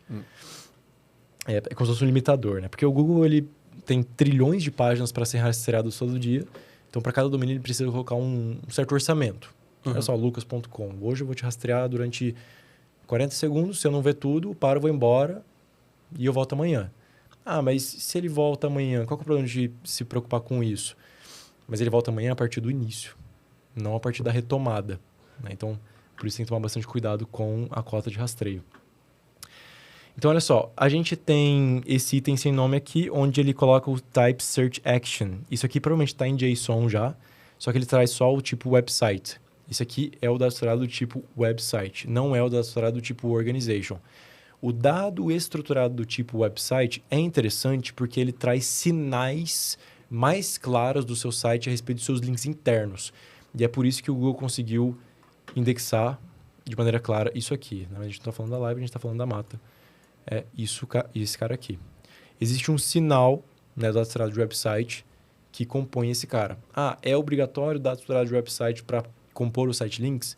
Não necessariamente, né? O Google ele tem algoritmos de IA que entendem, interpretam, mas os dados estruturados são sinais fortes para isso, tá? Então, a gente já viu que não tem organization, uma oportunidade já de aplicar o dado de organization aqui. Vamos dar uma olhada aqui como é que tá. Ó, website, Mata, ó, tá vendo? Vamos dar uma olhada aqui, search action. Ó, já tá em JSON, tá vendo? Então, é um formato atualizado. RDFA era um formato antigo, o Google descontinuou, ele não observa mais em RDFA. Ele ainda olha para metadados, né? Então, às vezes, quando você coloca uma tag aqui, dentro esquema e tudo mais, é utilizado, mas esse cara vai ser descontinuado. Então, se você tem dado estruturado no formato de metadata, se atente para atualizar no formato JSON, tá? Uma pergunta sobre isso. O fato... nós sabemos que a Mata é baseada no Shopify. O fato dela estar em uma desses e-commerces de prateleira, como o Thiago chamou antes, já resolve isso ou não? Boa. Eu não lembro, cara, se a Shopify já tem campo para estruturar esquema ou se eles automaticamente estruturam o esquema, tá? Mas existem algumas plataformas que já tem algo de praxe ali, você só precisa cadastrar e estruturar bonitinho, no CMS mesmo, não precisa codificar nada ali em JSON, e já era. Eu só não lembro exatamente qual plataforma que traz isso, tá? Mas tem algumas realmente que trazem. Pelo que eu lembro, a Shopify não traz fácil os esquemas. No máximo, de repente, o website, como a gente está vendo por aqui, mas organization, aí é por implementação, mas na Shopify é de boa, porque você tem ali no CMS acesso a todos os códigos. Então, primeiro, faz um backup do site e depois testa, coloca ali o seu dado estruturado. Tem uma ferramenta muito legal que se chama Technical SEO Tool. Technical SEO Tool. É uma ferramenta da Merkle. E essa ferramenta aqui, Merkle, não sei exatamente como pronuncia, mas essa ferramenta aqui é uma das ferramentas que eu mais gosto para, principalmente, fazer geração, né? Gerar dado estruturado. Ok, ó, Schema Generator. Go to Tool. Então, aqui a gente olha para o time. Não tem todos os tipos de esquema por aqui, né? Porque tem de breadcrumb, tem article, tem event, tem de FAQ, por exemplo, né? Para você aparecer de maneira mais enriquecida nos resultados de busca. E tem organization, que a gente estava olhando, né? Organization. Então, cara, qual que é o tipo de organização? Pô, airline, corporation, founding scheme, não sei o quê. Vamos supor que seja medical organization. Mais específico. É um laboratório diagnóstico ou é algo relacionado à veterinária? Pô, tá mais próximo disso aqui. Nome. Isso aqui é a sua empresa. Olha só que legal, já vai formando o esquema para você aqui. Então, mesmo sem você saber ter o conhecimento de programação, você, usando essa ferramenta aqui, você consegue chegar nessa atualização. Exato. É uma ferramenta muito útil para isso. E hoje, é claro, né, cara? A gente tem ChatGPT também. Então, chat me ajuda a montar um dado estruturado em JSON, LD, do tipo organization. O nome da empresa é esse, não sei o que, tal. E também me pergunte se dá para incluir mais informações nesse dado estruturado. No seu prompt. Daí o chat vai perguntar, você vai incluir, daí de repente ele vai te devolver um JSON. Então o chat está aí para isso, galera. Poupar tempo da nossa vida e fazer acontecer. Tá? O seu URL, o logo, aí você coloca contato por aqui, qual que é as suas redes sociais, olha só. Aí você pega, copia esse script aqui e coloca lá no seu código, uma vez que você tem acesso a ele. Tá? Mais ou menos isso aí. Dentro dessa ferramenta tem uma coisa muito legal também, que se chama Mobile Friendly Test. E uma coisa muito importante aqui, ó, Fetch and Render. Lembra do processo de rastreio, indexação e ranqueamento? Aí você lembra que no processo de rastreio eu falei, ó, o Google primeiro ele rastreia o HTML pleno, ele acessa os links internos e depois ele indexa. Então primeiro o Google olha para o seu site assim, ó, desse jeito, sem renderizar. Então, ele rastreia assim, ele indexa a forma que ele está entendendo assim, e depois ele começa a julgar pelo processo de ranqueamento. Existe uma coisa que a gente chama de segunda onda de rastreio, que é, vamos supor, depois de um período, o Google pega esses URLs que foram armazenados no processo de indexação e ele seleciona de 5 a 25% deles, que ele rastreou por último, para começar o processo de renderização. Então, é menos, né? Obviamente, muito menos do que a quantidade total de URL do seu site, porque o processo de renderização, imagina a quantidade de recurso que o Google utiliza. Né? Então, o que o Google vai fazer? O Google vai pegar o seu site e vai sempre tentar renderizar na versão mobile do seu site. Assim. Então, agora o Google está observando o seu site. E o que acontece aqui abaixo da dobra? Será que o Google está vendo isso aqui? Então, o Google está vendo, porque no processo de renderização, ele ativa uma coisa que se chama Frame Expansion. Então, ele renderiza não só a primeira dobra, mas até onde dá.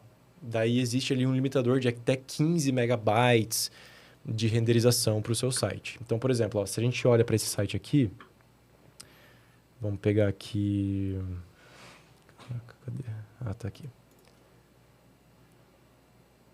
Nossa, eu entrei num papel mais executivo, já tem 3 anos e já estou perdido nas partes mais técnicas aqui. Mas vamos lá. O site tem 4.7 mega. Então aqui provavelmente o Google vai fazer um frame expansion completo. Tá vendo? Mas ó, vamos lá. Até ele carregar todo mundo. Deu lazy load. Deu lazy load. Então vai lembrar que o Google, uma vez que ele faz o frame expansion, o lazy load também é ativado. Então, a taxa total de transferência deu 7,6, então pode ficar tranquilo, porque o Google vai pegar essa página inteira na hora de renderizar, tá? Mas vamos ver se o Google realmente está sequer conseguindo renderizar essa página. Então, a gente vem aqui no Fetch and Render, coloca o URL, qual que é o User Agent Google Bolt Smartphone, obedeça @txt, renderize para mim com timeout de 5 segundos. Aí, esses caras aqui são... opcionais. Isso, opcionais, não precisa deles agora. Vamos tentar entender se o Google está realmente conseguindo. Eu recomendo que vocês façam esse teste lá no Search Console. Isso aqui é uma ferramenta mais para... Pô, cara, eu estou fazendo uma auditoria de um site que eu não tenho ainda acesso ao Search Console, vou ver como é que o Google está renderizando. Lá no painel do Search Console fica muito mais rápido de fazer esse teste, tá?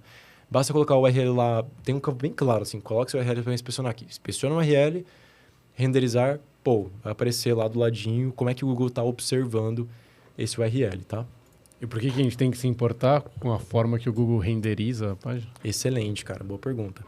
Então, para a gente entender, assim, a forma que o Google renderiza a nossa página, pode ser, às vezes, que tem algum link importante, dependendo de JavaScript. Ele nunca vai ser rastreado ou avaliado a conexão entre uma página e outra, ou muito menos o anchor text, sinal de palavra-chave, se ele depender de JavaScript e se o Google não conseguir renderizar ele. Tá? O Google tem os dados do Chrome ali, mas, cara, pensa só comigo. Esses dados do Chrome, Navboost, é muito mais aproveitado quando você já está na 10ª posição. Então, o Google ainda utiliza, lá no processo de indexação, depois que acontece o processo de... Bom, é como se fosse o seguinte, né? Você tem ali o rastreamento, indexação, aí você tem o processo de renderização e ranqueamento. Só que não vai da renderização para o ranqueamento. Essa renderização volta para o rastreamento adicional, daí esse rastreamento ele traz essa coleta de dados, né? Esse armazenamento de dados para a Alexandria. E a Alexandria é o principal algoritmo que é responsável por indexar e armazenar suas informações. A Alexandria envia esses dados URLs para um algoritmo que se chama SegIndexer. E dentro desse SegIndexer, ele que é o responsável por segmentar os seus documentos, né? Ou seja, as páginas, e ainda ele ativa um outro algoritmo que, com base em padrões aceitáveis já de usuários, né? Com base em dados de padrões mais aceitáveis de intenção de busca, ali ele pega o que foi renderizado do seu site e já começa a pontuar o quão próximo da intenção de busca está ou não. Aí entra um pouco do processo de tokenização, de vetorização, que é talvez um assunto mais complexo para a gente abordar. Talvez tome um pouco mais de tempo. Mas, enfim, é importante a gente, de maneira resumida, é importante a gente garantir que o Google renderize nosso site para enviar mais sinais de que aquela página é compatível com a intenção de busca do usuário ou não, né? Então, se a gente traz vários esquemas de layout importantes para aquela página, vamos garantir que esse cara seja renderizado. Vamos entender aqui. Olha só que legal. Ok, é assim que o Google está vendo. Inclusive, ó, esses elementos provavelmente não estão sendo renderizados assim para o usuário, e sim para o Google, né? Então, se a gente olha para cá, ó, vamos ver como é que está ali. Tá mais para cá. Ah, não, tá assim mesmo. É que eu achei meio estranho, mas é assim mesmo. Tá, show de bola. Então, hoje não tem nenhum problema de renderização. O que eu faria aqui? Cara, ScreenFrog é uma ferramenta excelente. Eu sou apaixonado nessa ferramenta para simular como o Google funciona. Então, aqui, por exemplo, a gente só precisa... Primeiro, eu quero simular a primeira onda. Ou seja, só HTML. Então, text only aqui, né? Na seção de robots.txt. Só garantir que o meu simulador aqui vai observar o robots.txt do domínio da mata, que no caso é esse cara aqui, tá? Criado pelo Shopify automaticamente, provavelmente? Sim, muito provavelmente. Já dá para perceber... Ah, não, uma coisa que já está inclusa aqui é já o envio do sitemap pelo robots.txt, porque a primeira coisa que o crawler do Google compreende é o robots.txt. Porque às vezes não adianta nada ele ficar gastando recursos, sendo que tem coisa que a gente está pedindo para ser bloqueada. E a partir daqui ele já dá uma olhada no sitemap, tá? Vamos dar OK, vamos dar um start e aqui a gente já está simulando o rastreamento na versão mobile, na versão HTML pleno. Então, vamos entender se tem alguma oportunidade de rastreamento que a gente poderia já observar aqui. Cara, só para fazer um parênteses, pegando esse gancho do robots.txt, uma anedota interna, De uns tempos para cá, obviamente vocês viram isso acontecendo nos clientes de vocês também, começou a acontecer muito né, quando a gente começava a ver os acessos aos sites em geral, você sempre, né, diariamente tinha lá acesso do Googlebot para indexar seu site, ver como é que estão suas páginas, do Bing, do não sei o quê. E, cara, de, sei lá, 6 meses, 8 meses para cá, começou a ter uma enxurrada de acessos de robôs do OpenAI, da Anthropic, dessas LLMs. Eu tenho um site também de e-commerce, né? Além de ser o Country Manager da Cubo Fulfillment aqui no Brasil, também venho de e-commerce há muito tempo. Tenho uma livraria online que chama Livraria 30%. E, cara, teve dia que a livraria começava a ficar lenta por causa do acesso incessante de robôs vindo de todos os lados, de LLMs indexando loucamente todas as páginas do site, da livraria, enfim, flodando o site, digamos assim, né? A gente teve que, inclusive, bloquear os acessos dessas LLMs via robots.txt para evitar que elas começassem a inundar o site de acesso. Cara, uma coisa que começou a acontecer, sei lá, de 8 meses, 6 meses para cá. E aí tem esse papo de, né, a gente falou muito de Google aqui também, de Search Engine Optimization voltado muito para Google, mas hoje em dia, né, o Henrique vai saber muito melhor do que eu, já tem gente fazendo otimização para LLMs, otimização para, né, coisas completamente diferentes. De fato, cara. Uma das coisas que eu recomendo, né, inclusive o próprio ChatGPT falou assim, galera, se vocês quiserem bloquear o bot da OpenAI, tá aqui, ó. Esse aqui é o bot e tal, coloca no Zalo e tudo mais. Aí eu percebi que já tinha uma galera bloqueando, só que, veja bem, o ChatGPT, né, a OpenAI já tá criando o seu próprio motor de busca. Que, cara, na minha visão, é o player que tá conseguindo bater de frente pro Google. Inclusive, o Google está se sentindo muito pressionado, né? Lembra o que aconteceu quando lançou o ChatGPT? O Google tentou lançar o tal do Bard na época, né? Daí o Google começou a falar assim, teve uma busca de, como é que eu posso me nutrir melhor? Qual que é o nível? Daí lá o Bard falou assim, você pode consumir, né? Você pode comer uma pedra por dia e outras coisas completamente absurdas, assim, né? Cara, Viajou na maionese. Viajou na maionese, foi uma falha absurda. Então, assim, o Google está pressionado, Search GPT está vindo aí, né? Ainda não está perfeitamente acessível para todo mundo, está numa questão de lista de espera. Estou ansioso para começar a utilizar o Search GPT, porque é uma coisa que vai ditar um pouco, pelo menos, de como que vai ser esse futuro da busca, né? Que tem muita relação generativa, né? Utilizando LLMs. Mas voltando aqui para o nosso tópico, tá aqui na TV, inclusive, uma coisa que se chama Crawl Delay. Tá?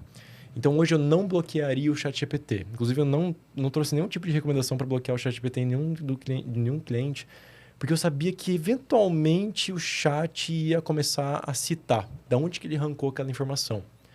Porque, cara, questão que envolve... Como fala? GDPR, direitos autorais. Direitos autorais está aí. Eventualmente, isso ia acontecer. E isso provavelmente vai entrar muito à tona a partir do Search GPT. E aqui eu colocaria no máximo um crawl delay para impedir a frequência muito grande de rastreamento desse cara ali. Tá? Inclusive, teve alguns casos que o crawl budget, né, a cota de rastreamento para um dos nossos clientes estava tão querido, né, o Google estava gostando tanto do site que ele estava rastreando muito e aquilo estava causando lentidão. A gente teve que colocar um crawl delay, dar uma segurada. Ao invés de tentar estimular o Google a rastrear mais, a gente fez o contrário. Né, para aparecer menos vezes. Exatamente. Né? Então, inclusive, de certa forma, teve uma otimização de servidor para esse cara e teve uma melhora de ranqueamento. Então, tem esses pontos ali. Tá? Vamos dar uma olhada em como está o nosso rastreamento aqui. Já finalizou. Quantos URLs esse cara tem? 642 URLs totais. Em HTML, esse cara tem 113 URLs. Uma das coisas que eu gosto muito de observar aqui é isso aqui. Crawl Depth. Olha só. Mata.bio tem 113 URLs. Aqui mora uma oportunidade muito grande de otimizar. Vamos lá, deixa eu explicar para vocês exatamente o que é isso. Esse cara aqui é o Crawl Depth, ou seja, profundidade de rastreamento. Lá na matemática, lá no plano cartesiano, o que é o zero? É a origem, certo? No rastreio, também. E quando a gente olha para crawl depth, isso aqui também pode ser interpretado assim, cara, a partir do início do rastreio, quantos cliques, entre aspas, o Google precisa dar para chegar em um determinado URL? A partir da home, ou seja, a partir do início do rastreio, quantos cliques o Google precisa dar para chegar na home? 0. Ele já está na home. Né? Não precisa. Agora, a partir da home, quantos cliques o Google precisa dar para chegar em algum link que está ali no menu, por exemplo? 1. Agora, a partir da home, quantos cliques o Google precisa dar para chegar num link que está dentro dessa categoria que a gente chegou no menu? 2, né? Exatamente. Então, galera, crawl depth ele funciona exatamente dessa maneira. Agora, deixa eu mostrar para vocês uma coisa por aqui, ó. Deixa eu tentar esquematizar uma coisa que se chama desgaste de PageRank. Eu gosto muito de olhar para um diagrama quando a gente fala para isso. Olha para isso. Então, vamos supor que a gente tem a nossa home aqui e vamos simplificar a estrutura do nosso site. Esse site que a gente consegue perceber que tem 113 URLs, só que o nosso site aqui tem, vamos supor, 7 URLs. Tem a home, tem 3 links internos aqui, né? Então, aqui a gente tem outros... Opa! Aí aqui a gente tem 3 URLs. E nesses URLs, a gente tem mais. Vamos colocar um exemplo até mais de 7. 1, 2, 3, 4, 5, 6, 7, 8, 9, 10. 10 URLs. Então, vamos supor que esse site aqui tem 10 URLs. Vamos lá. Aqui é o nível 0 de rastreio. Esse cara aqui é o nível 1 de rastreio. E esse cara aqui é o nível 2 de rastreio. Certo? O que acontece? Existe uma coisa que se chama link juice. Como é que funciona esse tal do link juice? Imagina que a home recebe lá seus 100 pontos de autoridade. Né? Recebeu ali 100 pontos de autoridade. E o link juice ele propõe pra gente que, via de regra, esses 100 pontos, vamos supor que seja 100 pontos, são divididos igualmente entre os links que estão ali. Então, cada um vai receber cerca de 33 pontos de autoridade. Só que existe uma coisa que se chama damping factor, que é como se fosse um efeito de lixo. Que ele diz o seguinte, cara, para cada link existe um certo desgaste de PageRank, que é deixado para trás.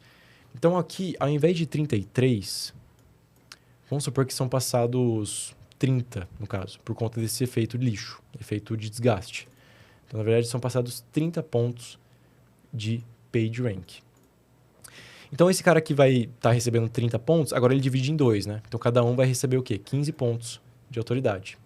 Só que não é exatamente 15 pontos. Aí já diminui um pouquinho, né? Sei lá, 13 pontos, na verdade. Então, olha só. Quanto mais profundo você deixa um URL, nesse caso aqui, por exemplo, no nível 2, quanto mais profundo você deixa esse URL, maior vai ser esse desgaste. Maior vai ser esse damping factor para o PageRank final chegar até esse cara. Né? E a gente sabe que hoje ali... Cara, eu nunca vi um site grande, né, que já está consolidado, que tem mais backlinks em alguma página aleatória, um blog post, um produto, do que a própria home. Geralmente a home é a página mais citada. E é por isso que a gente geralmente simula o rastreamento com a home no nível 0. Geralmente a gente simula o rastreamento com a home no nível 0. Por quê? A frequência de início de rastreio que o Google está colocando aqui vai ser quase que 100% na home. Né? Poucas vezes ele vai começar o rastreio a partir de alguma outra página que recebe backlink, mas a maioria das vezes é por aqui. Então a gente tem que observar o crawl depth a partir daqui. E então, vamos lá. O que acontece por aqui? Ó? Vamos entender o crawl depth nesse cara aqui. Eu vou puxar o crawl depth para cá, porque eu acho que atualizou o meu ScreamFrog. Aqui. Peraí. Aqui. Esse aqui é o crawl depth. Eu vou puxar para cá. E a gente vai começar a entender quais URLs estão no nível 2 e nível 3. Ó, tá vendo esses URLs aqui que não tem crawl depth? Significa que eles foram encontrados só no sitemap. Ou seja, são URLs órfãos, não estão linkados internamente. E qual que é o crawl depth ideal, Henrique? Vamos lá. O crawl depth ideal, pessoal, dependendo do tamanho do seu site, Né? Vamos supor que tem um e-commerce com 2.000 URLs. O objetivo, claro, o nível 0 tem um URL só, porque é a origem. O nível 1 precisa compor ali, no máximo, 100 URLs, por exemplo. O nível 2 tem que ter a maioria de URLs. E o nível 3 tem que ter uma menor quantidade. Agora, para esse caso aqui da mata, que tem 113, aqui é perfeitamente possível a gente colocar... A gente poderia colocar só no nível 1, tá? Pela quantidade de URLs que ele tem. Mas, às vezes, vai fragmentar muito esse juice, né? Cada URL vai receber uma fração muito pequena, então acho que aqui vai ser mais importante, dependendo, né? Fazer uma análise mais profunda na riqueza das páginas, vai ser mais importante a gente fazer isso aqui com o crawl depth desse cara. Ó, quer ver? Colocar mais URLs no nível 1 e colocar a minoria dos URLs no nível 2 e deletando completamente todos os URLs no nível 3. Então, a gente está puxando mais URLs relevantes para o nível 1. Então, ó, a gente hoje está com 34. Vamos aumentar para 50, por exemplo. A gente ainda não tem uma fragmentação muito grande de juice. E a gente está puxando... a gente está tirando, né, URLs que estão muito profundas e colocando mais para o nível 2, por exemplo. A fragmentação muito grande de juice é quando seu primeiro nível de profundidade da sua árvore de URLs abrindo chega em 100. Isso. Eu já vi exemplos, galera, de sites muito grandes tendo o nível 1 com 500 URLs. Só que ainda vale a pena porque isso representava... O juice dele ali em cima é altíssimo. Era alto e o site era muito grande. Muito grande mesmo. Então valia a pena. A gente ainda estava com uma configuração de nível 1, daí nível 2 grandão, daí nível 3 um pouco menor, sabe? Então vai depender muito da dimensão do site e a quantidade de suco que tem na sua jarra para você distribuir entre os copinhos, tá? E tem algum efeito... Porque assim é uma forma de ver o site como uma árvore sem relação entre os nós internos em si, né? Quando você tem, por exemplo, um site, uma página que está no nível 3, mas que também vem da home, então tem vários jeitos de chegar nesse site, nessa URL, seja via home, seja via uma página de nível 3 também chega nisso aqui. A gente sabe como funciona isso no ranqueamento do Google, ele vai considerar o maior juice que vem da home, ou ele vai somar os juices de todos os lugares que vem nessa URL? Cara, recentemente eu observei, né, depois desse vazamento, ficou claro, inclusive, uma coisa nova. Não é tão relevante assim para como a gente observa, né, e prioriza, mas é uma coisa nova. O que é essa coisa nova? Essencialmente, quando você publica uma página nova no seu domínio, geralmente não deu tempo dessa página conquistar a sua própria autoridade, né, contrair o seu próprio PageRank, por mais que tenha os juice interno. Então, o Google, por tempo indeterminado, ele vai considerar que essa página tem exatamente o mesmo PageRank da home, que tem como se fosse um home reflex, alguma coisa assim relacionada aos parâmetros, né, por tempo indeterminado. Geralmente é um tempo mais curto. Então, assim, cara, se você coloca, por exemplo, essa página aqui, ó, /pages, desafio do intestino mata. Vamos ver, inclusive, sobre o que se trata essa página. Observando aqui. Nada. Foi desativado. Foi desativado. Então, nesse caso, é uma página muito provavelmente considerada thin content, mas vamos supor que a gente tem um conteúdo por aqui. Essa página está no nível 4 de rastreio. Né? Dá para perceber que tem uma lombriga, né, até chegar a essa página. Ó. Sai da home, vai para essa, vai para essa, vai para essa, vai para essa.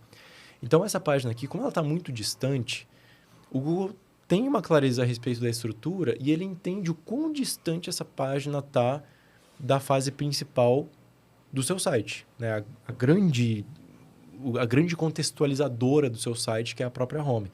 Aí aqui ele já traz um score específico de topicalidade. Né? Uma vez que você está muito distante desse cara, já era. Uma outra coisa essa página provavelmente ela recebe poucos links internos. Então deixa eu copiar aqui e dar uma analisada nesse cara aqui. Cara, tá fazendo sentido? Tô conseguindo responder essa dúvida? Boa. Então, ó, esse cara recebe apenas 3 links internos e um deles é do sitemap. O sitemap não transfere juice, né? Não transfere valor semântico, correspondência de keyword com anchor text. E o que transfere são esses caras aqui. Então, por exemplo... na verdade, isso aqui está duplicado, tá? Então, são de 2 links únicos, tá? Porque esse aqui é canonical. Então, são de 2 links únicos. Então, blog mata Dense de Chrome e Desafio do intestino. Ele mesmo. Ah, ele mesmo. Ah, então, não, esquece. É só um... Inclusive, quando a gente olha para cá, ó, vamos ver. Unique in Links.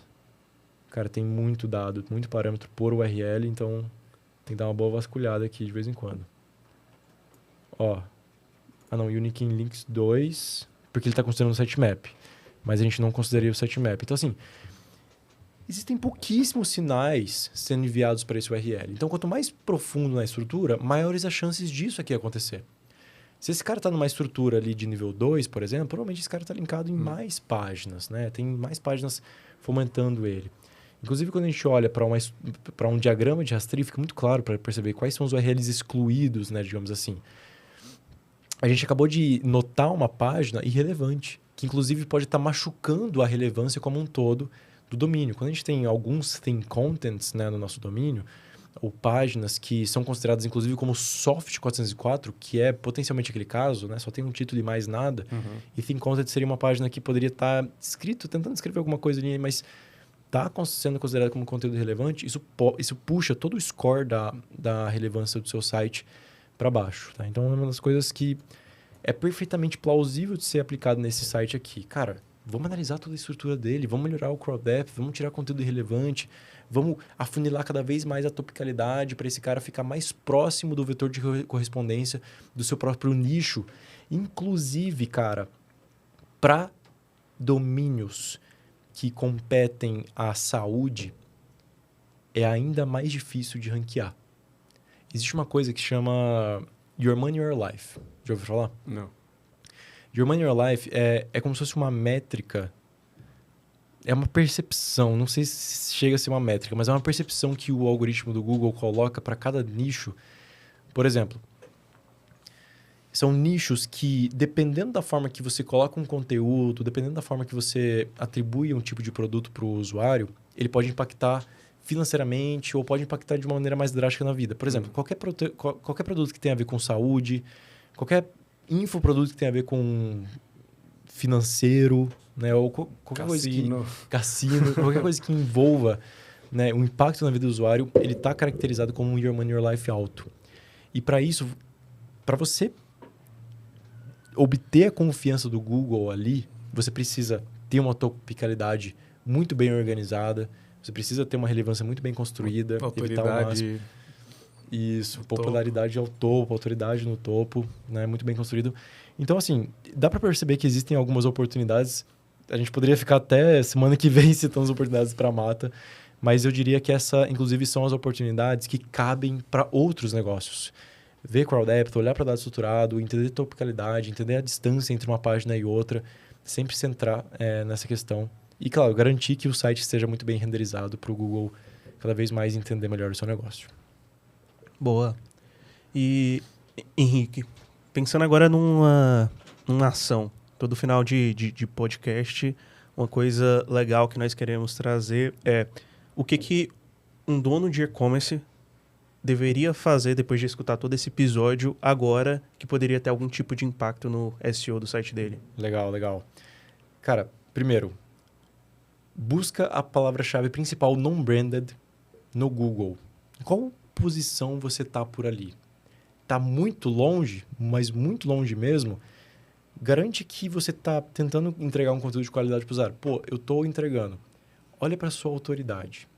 SimilarWeb é uma ferramenta gratuita. Ela vai mostrar quantos backlinks você tem. Tenta contratar uma consultoria de backlinks ou até mesmo tenta ir atrás de um Dino, uma assessoria de imprensa. Porque quanto mais distância do top 10, isso significa que não tem tanta autoridade para você nesse sentido. Um outro ponto. Screaming Frog, essa ferramenta que a gente está mostrando aqui, é uma ferramenta que honestamente não é cara, é muito tranquila pelo valor que ela entrega e tenta simular rapidamente como que o Google está observando o seu site. E já ajusta possíveis tópicos que não tem tanta relação nesse sentido. Se você tem um site incrivelmente grande, cara, vale muito a pena contratar uma consultoria de SEO. Cara, às vezes não necessariamente a live, né? Às vezes você tem algum conhecido, às vezes tem algum profissional na sua rede. Dá uma força para esse cara, eu tenho certeza que ele vai te dar muito insight e você vai conseguir conquistar top 5, pelo menos, na palavra-chave ou no grupo de palavra-chave que você gostaria de ranquear. E vale lembrar, inclusive, galera, que SEO não é apenas sobre canal orgânico. Esse é o principal objetivo. Mas vale lembrar que quando a gente faz SEO, essencialmente a gente está mexendo no site, sim ou não?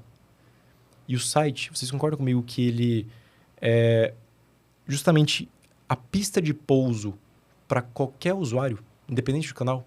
Com certeza. Então, qualquer usuário vai ser impactado por isso, de qualquer canal. Inclusive, a expectativa do SEO é aumentar a receita como um todo, de qualquer canal. Seja o cara que vem do Ads, do Instagram, do Facebook, do próprio orgânico e tudo mais. Então, é algo que vale muito a pena investir. Faz sentido. E é um investimento de mais longo prazo. Longo prazo, exato. Às vezes, né, dependendo do que você já conquistou até aí, de repente você tem uma grande obstrução aqui do que o Google está observando e daí a gente tem quick wins, ganhos rápidos. Só desobstruir, tirar a pedra do meio do caminho, já vem um rio fluindo e você já tem uma enchente de tráfego ali. Já aconteceu algumas vezes por aí, mas cabe daí uma auditoria, entender quais são as oportunidades. Boa. E como que as pessoas podem te encontrar? Onde que elas vão? Como que elas te encontram no meio da internet? Boa. Galera, vocês conseguem me encontrar buscando por Henrique Zampronio no Google. Eu estou mais ativo no LinkedIn, né? Estou publicando, inclusive, alguns conteúdos de SEO técnico, mais especificamente, colocando algumas dicas para vocês por ali. É possível vocês me encontrarem também pelo site da Live SEO, pelo YouTube da Live SEO, basta buscar por ali. Inclusive, hoje é quarta. Isso.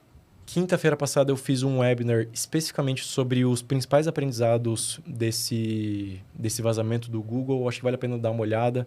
Além disso, a gente tem vários conteúdos, vários ensinamentos do que a gente vem aprendendo em SEO. Segue a gente no Instagram, liveseo.com.br. Dá uma olhada no nosso site, dá uma olhada no nosso LinkedIn. Tenho certeza que vocês vão conseguir aproveitar uma série de conteúdo bem relevante ali para vocês já começarem a aplicar na prática. Boa. Fechou? E você, Thiago, algum recado final? Cara, acompanhe o de e-commerce. A gente vai trazer muito convidado legal para, né, se aprofundar em temas relevantes para o e-commerce, para a logística do e-commerce, para websites, o que quer que seja. Não percam os próximos episódios. Vai estar no ar, vai estar no YouTube para vocês assistirem. Vemos vocês na próxima transmissão. Boa. É isso, pessoal. Muito obrigado. E até uma próxima. Valeu. Agradeço demais. Valeu.